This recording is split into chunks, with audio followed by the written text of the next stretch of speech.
ಮಾತಿಗೆ ಬೆಲೆ ಕೊಟ್ಟು ಎಲ್ಲಿ ವಿಜಯ ನನ್ನ ಪ್ರೀತಿಯನ್ನು ದೂರಕರಿಸುವುದೋ ಇಡತ್ತ ನನಗಂತೂ ತುಂಬಾ ಭಯ ಆಗ್ತಾ ಇದೆ.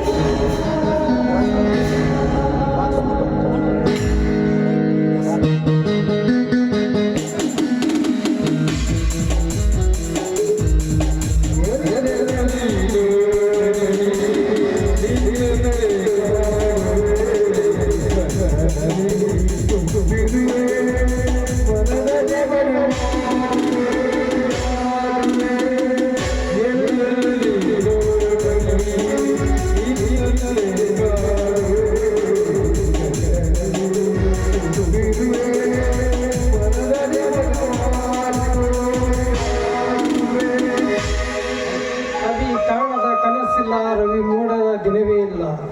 ಆ ನನ್ನ ಕಮಲೆಯನ್ನು ನಾನು ದಿನ ದಿನ ಪ್ರತಿ ಕ್ಷಣದಲ್ಲಿ ನೆನಪಿಸುತ್ತಿರೆ.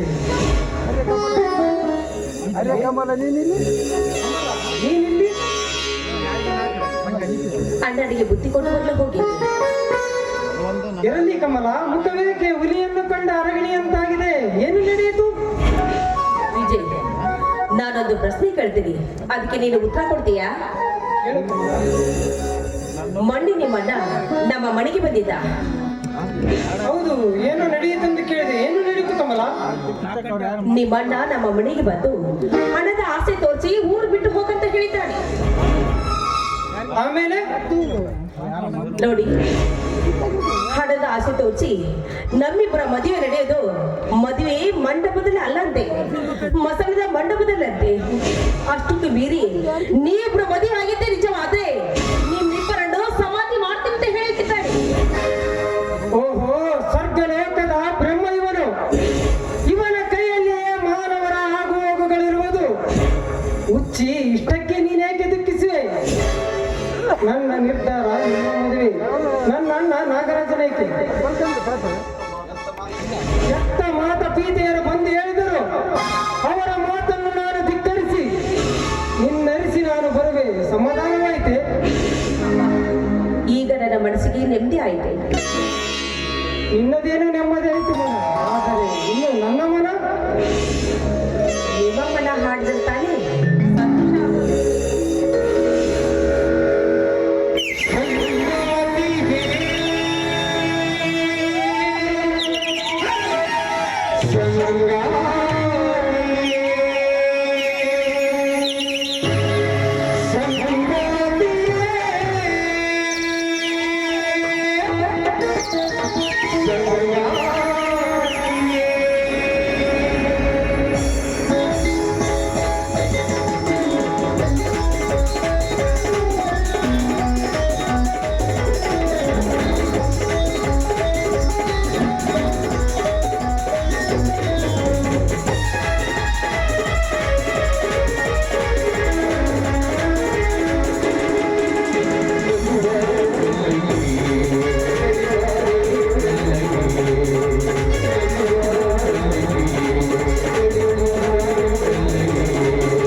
ಬುದ್ಧಿ ಬುದ್ಧಿ ಹೇಳಲು ನಾನು ಎಷ್ಟವಲ್ಲ ಅಂದು ಬೇಡ ಬೇಡ ಬೇಡ ಅಂತ ಎಷ್ಟು ಹೇಳಿಕೊಟ್ರು ನನ್ನನ್ನು ಮನೆಯಲ್ಲಿ ನೂಕಿ ಹಾಗೆ ಹೋಗ್ಬಿಟ್ಟಿಯಲ್ಲ. ನನ್ನ ಬಗ್ಗೆ ಸ್ವಲ್ಪ ಆದ್ರೆ ವಿಚಾರ ಮಾಡಿದ್ಯಾ? ಆಪತ್ಕಾಲದಲ್ಲಿ ಆಪತ್ ಬಾಂಧವರಾಗಿ ನನಗೆ ಸಹಾಯ ಮಾಡಿದವರಣ್ಣ, ನನಗೆ ತಾಳಿ ಕೊಟ್ಟಲು ಸಿದ್ಧನಾದವರಣ್ಣ ಇವರು. ಇದು ಸತ್ಯವೇ ವಿಜಯ್? ಹೌದು ರಾಘು, ಇದು ಗಾಳಿ ನೀರಿನಷ್ಟೇ ಸತ್ಯ. ವಿಜಯ್, ನೀನು ಸಿರಿವಂತ, ಮೇಲಾಗಿ ಅರಸು ವಂಶದ ಹುಡುಗ. ನಾನು ಕೆಲಸಕ್ಕಿರುವ ಕಣಿ ನಾಗರಾಜನ ಸಹೋದರ.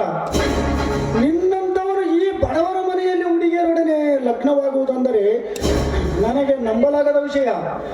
ಏಕೆಂದರೆ ನೀನು ಮನಸ್ಸು ಮಾಡಿದರೆ ನನ್ನ ತಂಗಿಗಿಂತ ಹೆಚ್ಚಿನ ಸುಂದರ ಸುಕುಮಾರಿಯರನ್ನೇ ಕೈ ಹಿಡಿಯಬಹುದು.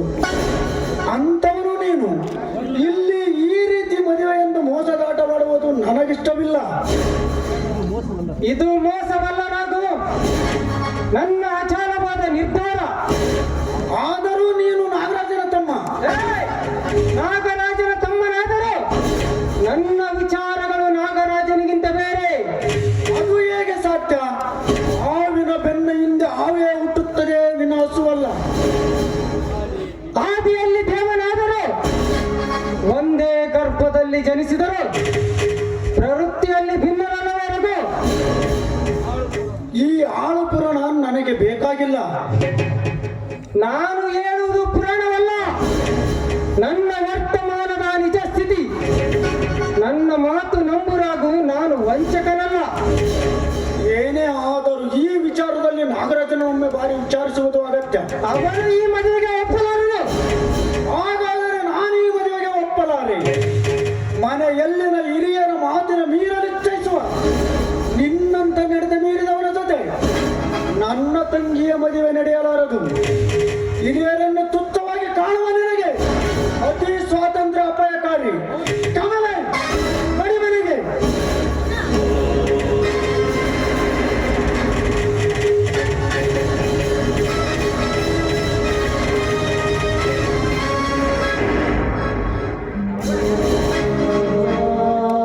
ಅರ್ಥವಿಲ್ಲದ ಲೋಕವಿದು, ಅರ್ಥ ಆಗದೆ ಉಳಿದು ಬಿಡಬೇಕು. ನಾನು ಏನೊಂದು ಇಲ್ಲಿ ಯಾರಿಗೂ ಅರ್ಥ ಮಾಡಿಸುವ ಅಗತ್ಯವೇ ಇಲ್ಲ. ನನ್ನ ಅಣ್ಣ ನಾಗರಾಜ, ಕಮಲೆಯ ಅಣ್ಣ ರಘು, ಇವರಿಬ್ಬರು ಎಂದಿದ್ದರು ನನಗೆ ಗಂಡ ಅಂತ ದೊಡ್ಡವರು. ಇರಲಿ